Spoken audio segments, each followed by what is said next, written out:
Ancient Greece, a land shrouded in mystery, one of the most ancient civilizations. Dorothy Mills once said, "The Greeks were the first great thinkers in the world.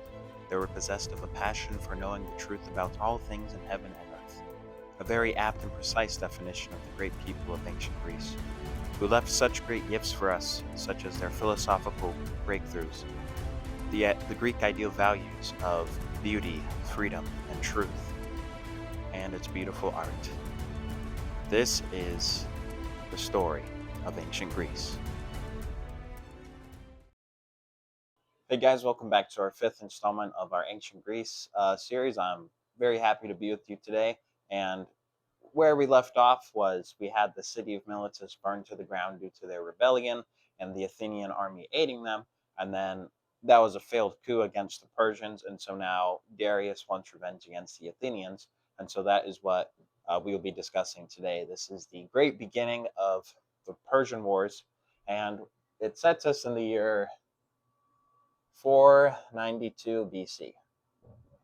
Now, we have really been going over the culture of Greece in the last few episodes, and yesterday was a little bit of history, but now we're really getting to the meat and potatoes of the history of ancient Greece and all the highlights with the Persian Wars. So, 492 BC, Darius wants revenge on the Athenians, and he has this guy who he appoints as general named Mardonius. And so they're going to go and they're going to attack Athens. So Mardonius and his crew begin to set sail to wage war against them, but they begin to have trouble when they get about near to Mount Athos. A giant storm comes in, and 300 boats are washed away, and 20,000 soldiers are killed. So it's not even worth it. And they had another attempt around the same time where they tried moving from their land of Persia and going mainland through the land of Thrace, but they were attacked by the Thracians. And even though at the end of the battle the Persians would have won against the Thracians, they had lost so many soldiers that it wouldn't even be worth trying to attack Athens. And so it was pretty much a stalemate, and the Athenians were safe. And then 2 years pass, and now it's time to try again. This time, Darius takes a more peaceful approach and demands that Athens and Sparta and the various other Greek city states offer him earth and water as signs of submission uh, for him to be their ruler. And so, from the Spartans and the Athenians and a few other Greek city states, they hold a firm no and value their freedom over being ruled by the Persians. But then a lot of other Greek city states fold to it. And so Darius took this peaceful step, and now he's ready to take that step of war. And so what he does is Mardonius is back with us, and instead of sailing the original way, like they tried, they decide to sail across the Aegeans, and then they stopped at the conquered island of Naxos. This was an island that um, they had already conquered, and for the most part. And so they offer sacrifices to Apollo. But on that island of Naxos, there is a Greek city state called Eretria. And this was a Greek city state that also refused submission, like Sparta and Athens. And so then there's a six-state battle that goes on, fighting for Eretria. And the Eretrians are doing very well until they have traders inside who open the gates for the Persians, and that allows for the city to be burned to the ground. And so they're basically moving closer and closer to Athens, and Darius is nearing his revenge. And the Athenians they know what's up.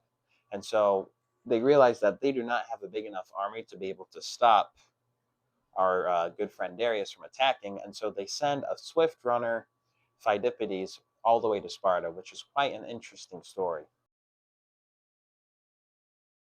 Now, Phidippides was quite the swift runner. So he runs all the way from Athens to Sparta in a matter of 2 days. And just for comparison, it would take the regular person 6 or 7 days to run all the way from Athens to Sparta. So, in a nutshell, Phidippides was built different. And so then he goes to Sparta and pleads for their help in defending Athens, and the Spartans say yes, of course, but they will start marching in 5 days because there's a full moon happening and they need a sacrifice to Apollo. Remember that in Greek culture, the will of the gods always comes first, and so they choose we need we need to sacrifice for Apollo over helping Athens right now. And so Pheidippides is very dismayed at this news because the Persians would probably get to Athens before those 5 days. And so now Pheidippides runs all the way back to Athens, full of discourage. But then on his way back to Athens, on the roadside, he meets Pan the goat god, who basically tells him that Athens is in his favor. And so that gives a lot of courage to Pheidippides that Athens will have the victory some way, shape, or form because the will of the gods is on their side. And so what happens after that is the Persians go from where they were in Naxos to Attica, which is kind of the land around Athens, but not the actual city. And and then the Athenian strategy is that they should meet at Marathon, which is a plain, as in Plain. So that's a plain 24 miles out from Athens. And so they're like, it would be better to fight here so then the Persians don't attack the city. And so that's where they go. And when they see them, the Persians are chilling on the coast, just waiting. And then the Athenians are in the plain of Marathon, also waiting. And they both have motives of waiting and not outright attacking. The Athenians are holding out and waiting on time so that the Spartans could come to the rescue, and the Persians have traders within the walls of Athens that they hope can, cook something up while they're waiting to make the takeover of Athens easier. So they both have different motives for why they're so willing to wait. But eventually, they're just waiting so long that the Persians decide that they plan on sailing around to get to Athens from the other side. And when the Athenians hear of this, then they start attacking. And uh, during that, the military chief general of that is Miltiades. And another fun fact about this is that when the around the time when the battle begins, they see dust kicking up from the road, and they think it's the Spartans coming to the rescue, but it's actually people from the land of how do you say it? uh, Plataea, because in the land of Plataea, their independence was threatened by Thebes in Egypt, and so the Athenians basically saved Plataea at the time. And so, as a return of favor, the Plataean soldiers are now marching with Athens against the Persians. And so then there's a lot more soldiers, and the odds change to for every one Greek, there are two Persian soldiers. So it's like 100 Greek soldiers, 200 Persians, right? And so then the battle begins, and on that day, the real Greek warrior spirit is on fire because the Greeks burn 7 of the Persian ships and they kill 6,000 Persians, and the others barely escape. And so it's a Greek victory, and they will not let their independence be taken away from them whatsoever. And so that concludes the first real encounter between the Persians and the Greeks, where they're playing the defense. Right, last episode we saw that the the Greeks were playing offense and trying to free Miletus. So now they're on the defense and they're very successful. And now Pheidippides is asked what he wants his reward to be for uh, being so valiant and loyal to Athens.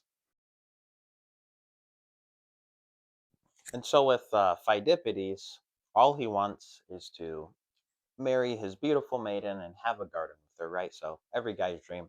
That's what Pheidippides wants. So after the Athenian victory, he runs full of joy to tell the city of Athens that they had defeated the Persians. And his heart is so full of joy that he dies. Probably from all the exhaustion of the extreme running, but legend says that his heart was just so full of joy that he died. Anyway, so Pheidippides passes away, but he was very valiant in what he did. And the Spartans arrive late, and then they commend the Athenians for fighting so valiantly, right? They're these military people, and so they're very impressed with what the Athenians were able to accomplish. And on the Persian side, Darius is once again upset. He spends a lot of time being upset, and so he's ready to send even more men to Athens to defeat them. But thankfully for the Athenians, there's a stumbling block that comes across Darius's path, and it's because At the current moment of this time in history, the Persians had control of Egypt and a rebellion breaks out. And so then he has to get that under control. And while that whole thing is going on, Darius passes away. And then his son, Xerxes, my marker is dying. Xerxes ascends the throne. And the question is, will he continue his father's legacy? Well, that remains to be seen. We will discuss that in our next episode with the continuation of the Persian Wars. I guess that's a spoiler. But anyway, thank you guys so much for watching. I really appreciate it. Please like and subscribe so when we drop that episode, that our sixth installment of the series later this week, then you'll be able to see that. Thank you.